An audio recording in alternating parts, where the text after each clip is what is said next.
They thought I was a joke, the guy who could barely keep his own life together. Brinley had already moved on, smiling in her expensive clothes, showing off her new boyfriend as if to prove she had made the right choice. Every time someone mentioned me, it was a laugh, a whisper of how poor Callan could never measure up. But behind closed doors, I was quietly keeping her life afloat. I wasn't doing it for love. I wasn't doing it for her. I was doing it because I had to, because no one else would, because I knew the fragile truth about the life she was pretending to live. Every month, I logged into my bank account and transferred the money for her rent. I never left notes, never asked for thanks, never hinted that I was the one holding her together. It was invisible work, unnoticed work, the kind of work that doesn't earn applause but saves futures.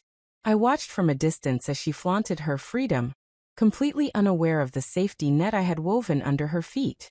I felt the sting of every insult, every smirk, every joke about how I was a failure. It fueled me, but I never let it show. I was patient. I focused on building myself quietly, knowing that one day, everything would be revealed. And when that day came, when the truth finally hit her and everyone around her, the power would shift. 5 years of silent support, of sacrifice, of being underestimated. It all had a purpose.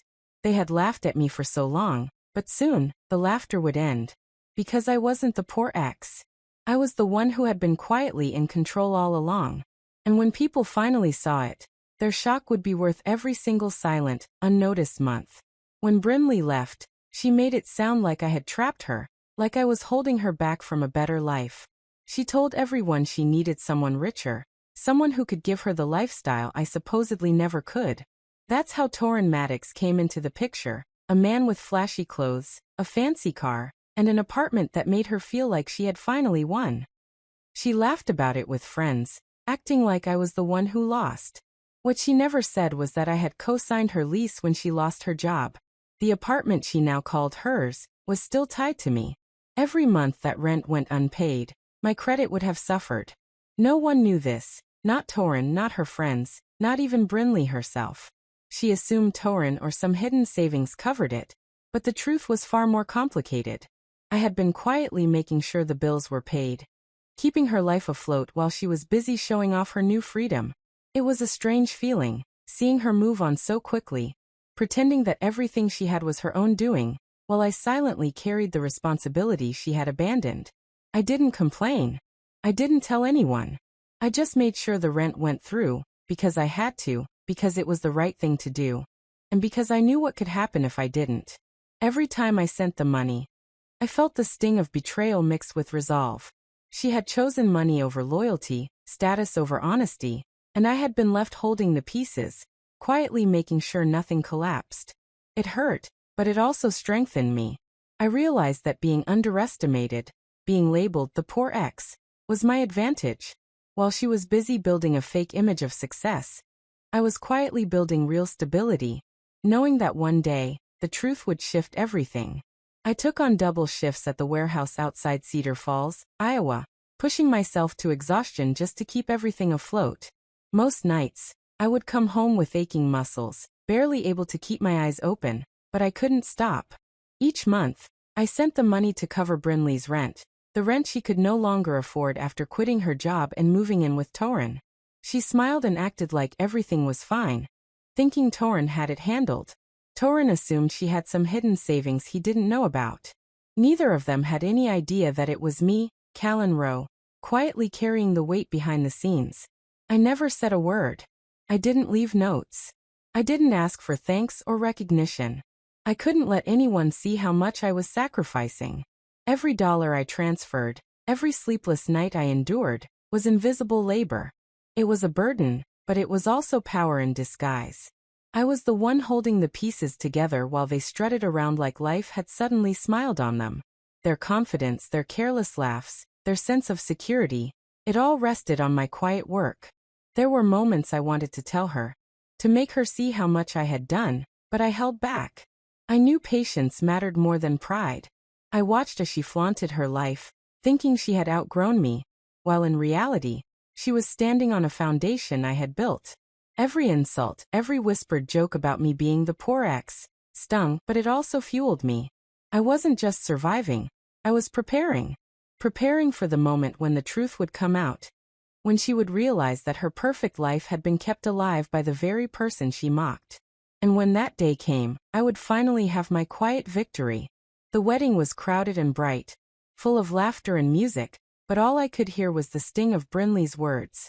She leaned in, her voice loud enough for everyone to hear, and said to Torin, "This is Callan, the guy who never had ambition." Torin smirked, clearly enjoying the jab. I forced a polite smile, shaking his hand like a good sport, hiding the rage and the exhaustion I felt. What they didn't know was that just 2 days earlier, I had paid that month's rent for her apartment. 2 days. The security she thought she had, the life she flaunted, was still supported by me, the unambitious ex. It hurt, more than I expected. I could feel their eyes on me, judging me, writing me off as a failure. And yet, beneath that hurt, there was a strange sense of satisfaction. They had no clue. Their arrogance, their smirks, their sense of superiority, it all rested on my quiet effort. I had been the invisible support for years, and they had no idea. Every joke, every glance of pity or mockery, only reminded me of how patient I had been, how much control I still held without them ever noticing. I moved through the evening carefully, laughing when necessary, nodding politely, making sure no one could guess the truth. Each time Brinley laughed at my expense, it was like fuel. I knew the story wasn't over, not by a long shot. She believed she had won, that she had left me behind and climbed to a better life. But I was quietly playing the long game. One day, the truth would surface, and the laughter would die on her lips. Until then, I stayed calm, carrying the burden silently, letting their arrogance blind them while I stayed in control of what truly mattered. After the wedding, I realized that confronting Brinley would do nothing. She thrived on drama, on showing everyone she had won. I needed a different plan, one that didn't rely on shouting or proving myself in front of her. I decided to focus on rebuilding my life quietly, step by step, brick by brick. I enrolled in night classes for financial analytics, spending long evenings learning about investments, budgeting, and credit management while the world thought I was still the same poor ex. It wasn't easy. Between double shifts at the warehouse and paying Brinley's rent, my body ached and my mind screamed for rest. But every insult, every mocking word, every laugh about my supposed failure became fuel. I poured it into my studies, into improving myself, into creating a life that would eventually speak louder than any words she could throw at me. I didn't tell anyone what I was doing. Not friends, not co-workers, not even Torin or Brinley. It was my secret, my quiet path to control. And I guarded it carefully. At night, after the payments were made and my classes were done, I would sit alone and plan. Every choice I made, every extra shift I worked, every hour I spent studying, was for one purpose: to rise above the mockery and the betrayal without letting them see it. I knew the satisfaction of revenge wasn't in confrontation. It was in transformation, in patience, and in the eventual reveal when the truth could no longer be ignored. While Brinley and Torin flaunted their life, I built mine with focus and quiet determination. They thought I was weak, irrelevant, and defeated, but every day, I grew stronger. Every sacrifice, every late night, every careful calculation brought me closer to the moment when the truth would finally turn the tables. And I was ready to wait as long as it took. 2 years passed, and the life Brinley had built with Torin began to show cracks. Torin's flashy investment firm, the one he bragged about constantly, started losing money. Small mistakes turned into bigger problems, and the clients who once admired him began pulling out. Brinley, convinced she was set for life, quit her part-time job, leaving herself entirely dependent on him. She wore a confident smile, but behind it, I could see the first signs of panic when things didn't go as planned. Meanwhile, my life was quietly improving. I had completed my night classes in financial analytics and landed a junior analyst position at a regional firm in Des Moines. The work was steady, the hours manageable, and for the first time in years, I felt in control of my own future. Every insult I had endured, every mocking word about being the poor ex, felt less like pain and more like preparation. I had built a foundation Brinley could never see, and it was solid, stable, and entirely mine. I still kept up my secret payments for her rent. It was no longer a burden but a quiet reminder of how much control I had, even from the shadows. Torrin and Brinley had believed they were untouchable, that wealth and charm could protect them. They didn't notice the cracks forming, the slow unraveling of the life they took for granted. Watching them struggle in silence, while I steadily climbed forward, felt satisfying in a way I couldn't explain. I wasn't seeking revenge through confrontation or drama. I was letting life itself reveal the truth. Patience had become my greatest weapon, and with each passing month, the moment when everything would finally shift drew closer. Their perfect life was starting to crumble, and I was ready to witness it. The lease renewal arrived quietly, like any other piece of mail, but it held more power than either Brinley or Torrin realized. She assumed Torrin would handle it, confident that he was still in control. Torrin assumed she would take care of it, thinking it was her responsibility now that she was living the good life. Neither of them had the slightest idea that my name was still on the lease. A few days later, the landlord called me directly. My name was listed as the primary tenant. 5 years had passed, and not once had either of them thought to remove me. Every payment I had made, every late night I had worked to cover their expenses, had been tied to me legally. It was a silent trap, one they had walked into without even knowing it. I didn't panic. I didn't call them out immediately. I simply verified the lease details, checked the dates, and made the payment as always. But this time, I kept a copy of every record, every transaction neatly saved. The knowledge that I had this control, that the legal responsibility still rested with me, gave me a quiet sense of power. They continued living their lives, oblivious to the fact that the foundation of their freedom, her apartment, the stability they took for granted, had always depended on me. Every smirk, every boast about their success, now felt fragile. I had been patient all this time, and this small revelation of control was proof that I had been steps ahead of them all along. I stayed silent, letting them believe they were untouchable. But I knew that one day, this hidden truth would come out. And when it did, the impact would be undeniable. The poor ex had been quietly holding everything together, and they had no idea. That month, I made the rent payment like I always had, but this time it felt different. I knew it would be the last one. 5 years of quietly covering Brinley's apartment, of sacrificing sleep and time, had finally reached an end. I wasn't doing it to hurt her, and I wasn't doing it for anyone else's approval. I was doing it for me. To close a chapter one had carried silently for far too long.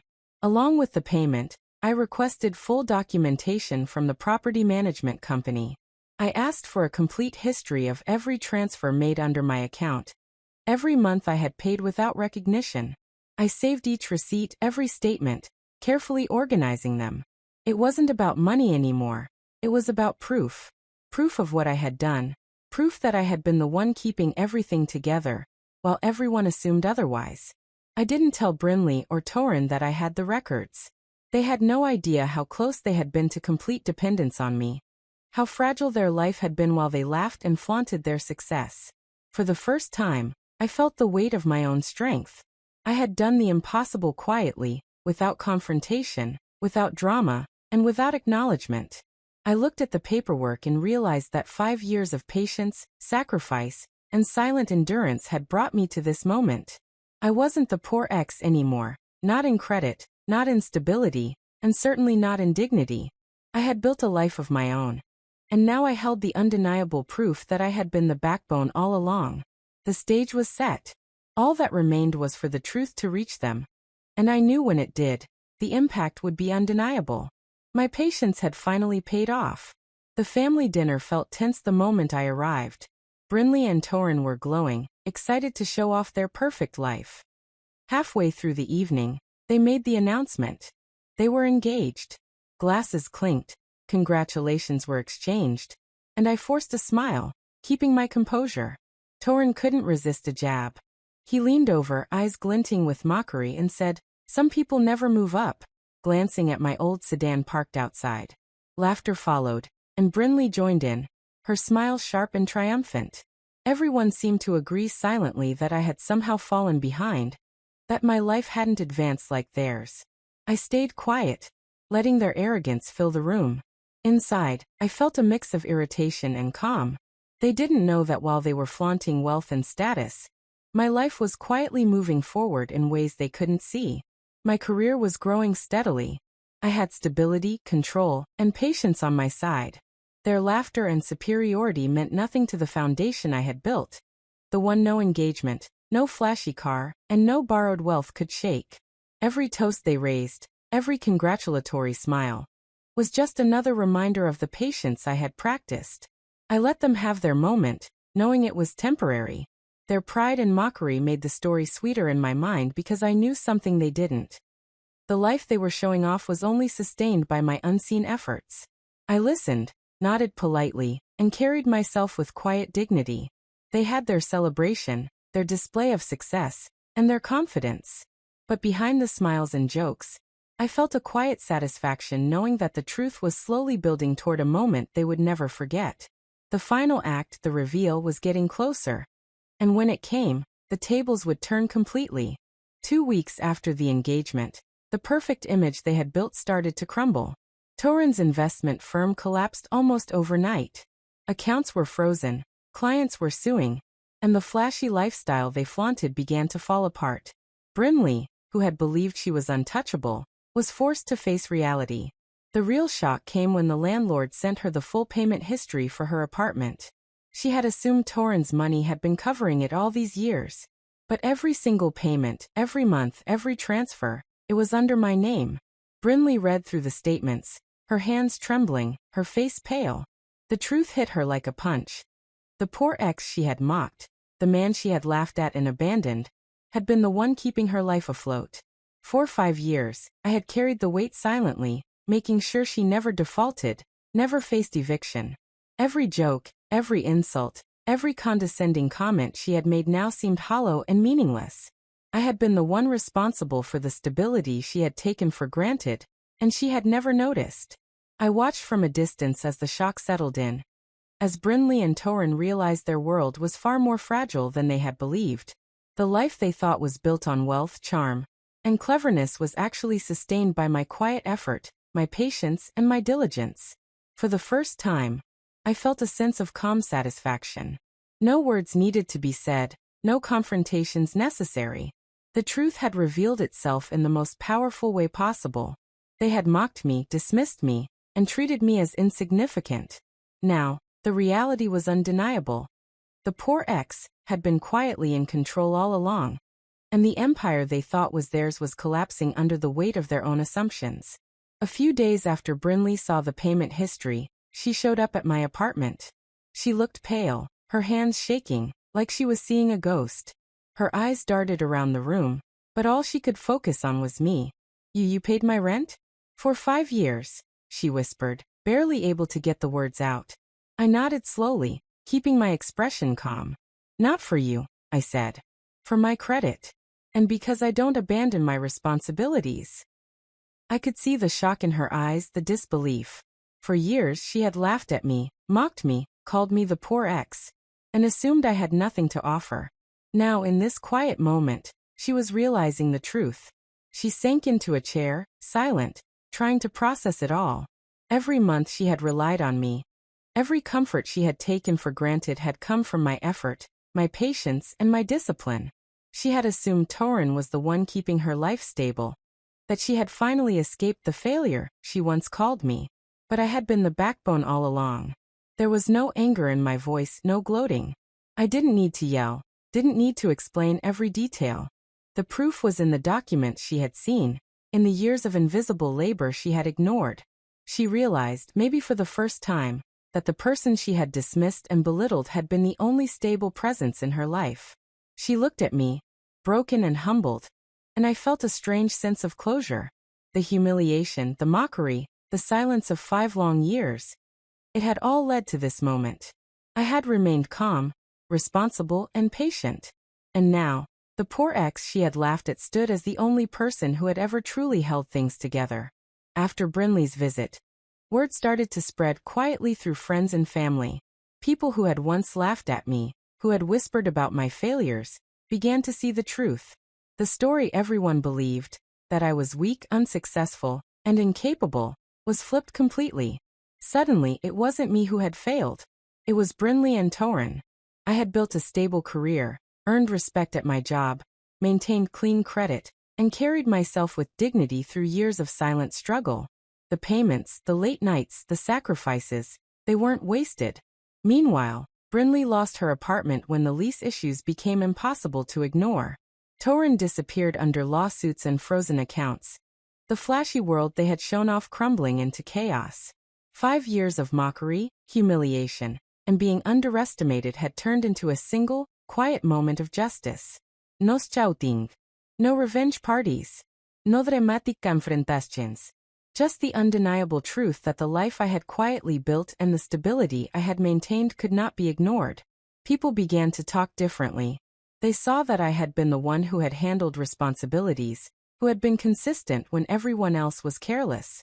The label of poor ex, that had haunted me for so long suddenly rang hollow. It was no longer a mark of shame. It was proof that I had endured, persisted, and been patient when it mattered most. In the end, the laughter, the jokes, and the assumptions of others meant nothing. I had remained steady, loyal, and responsible while they had relied on me without realizing it. They called me the poor ex, but the reality was clear. I was the only one who could truly afford loyalty. The truth had come out, and it had done more than silence mockery. It had restored justice quietly, completely, and undeniably. Some stories don't end, they follow you.